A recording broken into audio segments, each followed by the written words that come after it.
Hi everyone, this is Didi from Metro Park Centennial Art Center. We thought that it would be a fun idea to talk about painting style, basically on ideas to how to develop and redefine your own painting style. So this is something you can do at home. We hope you enjoy the presentation. So what is the artistic style in visual arts? We're talking painting or 2D. So historically, the artistic style has been used to describe and categorize visual arts. So it enables people to tell what type of a style painting is, what period of time it came from, etc., due to the way the artist uses the different elements, such as color, value, space, and composition. Some of the other aspects relating to artistic style would be, of course, the subject, whether it's a portrait or landscape or an abstract, the way the artist puts the paint on the substrate and what kind of substrate. It could be a mural, it could be painted on canvas or panel or paper, and then there's tons of different ways to put the paint on the substrate or the canvas.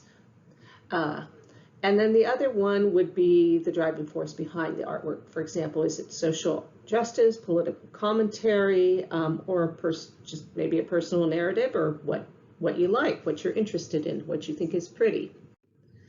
So, and then we're talking about within that, there's larger art movements and individual painting style. The art movements usually refer to paintings or artworks within the same style. They're usually in a period of time, location, or they have the same philosophy. And some of the examples would be like the Renaissance, which was the rebirth of the classical style, realism, abstract expressionism, which occurred in the 40s in New York. It started there. It was an American movement, though the original abstract, I believe, began with Kandinsky.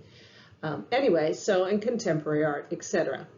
And like handwriting, each person has their own personal way of painting, from the colors they choose to the way they apply the paint to the substrate. And that style also changes as an artist grows and learns. Pablo Picasso, who painted for years and years, is an excellent example of this. If you look at his style, you can see where he started with more of a realistic style in the early period of his time, and then moved into, I love the names. He had the blue period and then the rose period.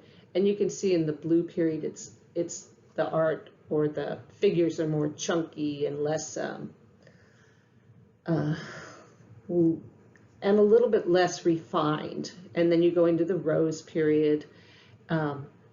He was, of course, one of the key artists in the Cubism movement, and the Three Musicians is a great example of that. That's totally abstracted into kind of geometric or basic forms. And then you go back into his classicism photo, where he still got the heavier people, but you can see that they become more dense and less refined. Well, I don't know if they're less refined, but they're beautiful. So it's just really interesting to see how one artist has grown throughout time. Okay, so now let's look at some ideas for developing or redefining your own painting style. Here are some questions you can ask yourself that will help you move in a direction you might like. So first of all, what type of painting do you like? Are you in love with Impressionism or abstract or portraiture thing?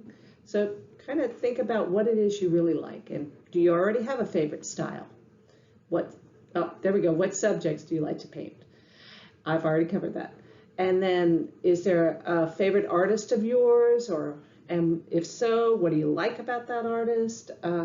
Also, what do you like about your own artwork? Do you like the way you use colors or the colors you choose? What about brushstroke or composition? Do you manage to do really dramatic light? And finally, how would you like to see your art evolve? What would you like to improve? And what style might you want to emulate? Okay, so now comes the fun part. We get to look at paintings. In my opinion, there's nothing like seeing a painting in person. It's just, they're amazing. Whether it's how they put the paint on or the colors they choose. Unfortunately, with the COVID-19 limitations, that's not as easy to do right now. So let's try Google search or books as an alternative. So when you're doing a search, you can look for a style. Examples are Impressionism, abstract, contemporary, drawing, whatever you're interested in. A type of artwork, portraits, still lifes, landscapes, or maybe your favorite artist. Or you can search for the person's name, or maybe paintings in the style of Van Gogh, for example. And then you figure out what you like and why you like it. Now, the why takes a little bit of thought and sometimes a little bit of research too. So let's look at some examples. I picked portraits, and we have 4 different portraits that were done in different periods of time, all in the last couple, let's see, we started in 1895, so that was not that long ago, historically speaking. So we can look at Henry Toulouse-Lautrec over here on the left, and then we have John Singer Sargent is the artist on the next one, which is this one right here. And then we have Alice Neal and a contemporary artist, Hung Lu. So which paintings do you like, and what attracts you to this particular painting? And then let's go specifically on why you might like that. So let's look at the ones I picked. We'll look at Henry first. So if I look at him, it's like he has non-realistic colors. If you look, I don't think you can see it. If you were to look at that close up, then you would see that like she has that cerulean blue in the face and the background's not defined. He has bold brush marks on the skirt, in the dress, and in the background, but it's not completely covered with paint. And then it's not really a traditional portrait in that the person looks like they're rather moving and not sitting. So, and then we look at this beautiful portrait by John Singer Sargent. He just has these beautiful colors, luminous colors, a painting, painterly style. It's just kind of loose on things like the dress, but it really reads. And then he also shows his surroundings. He kind of shows the personality of the person by the way she's sitting and her surroundings. If we look at Alice Neal, she was a painter that painted in the New York area. This painting was done in the 1970s. So she is interesting that she has like the non-objective colors as well. I mean, she'll put the bright blue, you can see that bright blue next to the bright pink on the face. It's not a realistic rendering per se. And then the stripes, she uses a lot of line work. Her figures are smaller and distorted. So the background's not finished, it's just different colors. Anyway, very interesting work.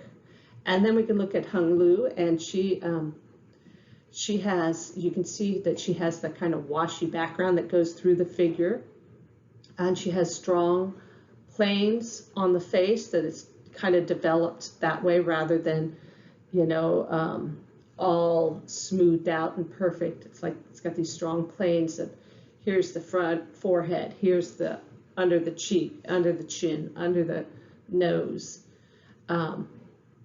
And then she has this beautiful subtle color. Okay, so and here now we have some more examples. There's a seascape by Winslow Homer. He was amazing seascape artist. amazing artist, American. And then we have Richard Didi McCollum and Wayne Thibault. And if you look at them, they're beautiful, but they're so different. I think sometimes in art, we tend to think that it all has to look the same way, and it doesn't. It can be a totally different style. It can be your own style. So I would say, if you were looking at what paintings do you like more than the other, and why are you attracted to it? What's special about it? Okay, so we're going to start on this set by looking at the Winslow Homer, which is a seascape, and he did beautiful seascapes. And you can look at the dramatic light. He's got really strong darks and lights here, and a composition where you can see the movement of the waves. You've got really strong shapes, and I thought it was interesting because I noticed that the horizon line's right in the center, which is unusual. But then he changes that, or makes it less boring by putting this dynamic, almost X-like shape there. It doesn't run off the edge. It could easily run off the edge, but he's got a dark there that keeps it from running off the edge. And then here he's got a flat edge that kind of stops the eye from going straight off the edge if it were pointed. Anyway, it's just beautiful. It's very expressive. It shows the dangers of the sea. It's just an amazing painting. On the next page here, we have Richard Didi McCollum. He was a Bay Area figurative artist. This was done in 1963, and you can look at, again, if we look at the horizon line, it's way up at the top of the page, which is an unusual placement. And then it kind of is showing, I believe that's either San Francisco or Berkeley area. It's showing strong geometric shapes, flattened, and I might be wrong on that, flattened geometrical shapes, just kind of like squares and rectangles here. And the colors, just these subdued, beautiful blues and greens and creams. Anyway, and of course the light is amazing. And then we'll go over here to see Wayne Thibault. He was also a California artist. I believe he was born in Arizona and then worked in, I shouldn't say was because he's still around. He worked in the Sacramento area of California, and these are just amazing. You look at these exaggerated colors. That's a brown river of the Delta, I believe, and then this is the agriculture, and he's looking at it from like up above in an airplane or something. So he has this, there's no horizon line, and he uses this really heavy paint. So it's just beautiful. Okay, let's look at a few ideas on, actually a lot of ideas on what you can do to play around with your style. See, try some new things. So first of all, you can look at paintings you like and pick one or two things to emulate. For example, you might want to do a portrait using non-objective color like Alice Neal, bright pinks and yellows and blues, and try to figure out how she does that. You could copy a master painting. You'll learn something. You'll learn a lot by doing that. However, remember, it's a copy. It's not yours, so it shouldn't just be for sale or displayed as yours. It's just basically, some people say destroy it. I say keep it in your house if you like it. But don't sell it, don't put it online, don't say it's yours. You can say it's a copy after. Then work in a series. For example, Van Gogh did a series of sunflower paintings, simple sunflower paintings. But you start to really know what a sunflower looks like and try different things and different color combinations, and it's great. Series are awesome. You might try something in the style of different masters. So you might do the same kind of painting in the style of El Greco and Picasso's Cubist stage and one other, and maybe an Impressionist. You might look at a different focus. For example, you might look at non-exact, like in Alice Neal's, you might look at non-objective or exaggerated color, like really bright or really subdued. You might try a different perspective. maybe distorting or cropping the image in different ways that you wouldn't normally think to do. You might work with trying to get the different effects of light. That's always a hard one, because there's so many different, whether it's interior, exterior, morning, afternoon, night, foggy, gray, electric. Anyway, try different kinds of perspective in your landscape: linear, atmospheric, flattened. Have some fun. Experiment with line work or patterns, or a combination of flat paint and line work, or patterns and rounded objects. And try applying your paint in different ways. Okay, so here are a couple more ideas. You can try different ways of starting a painting.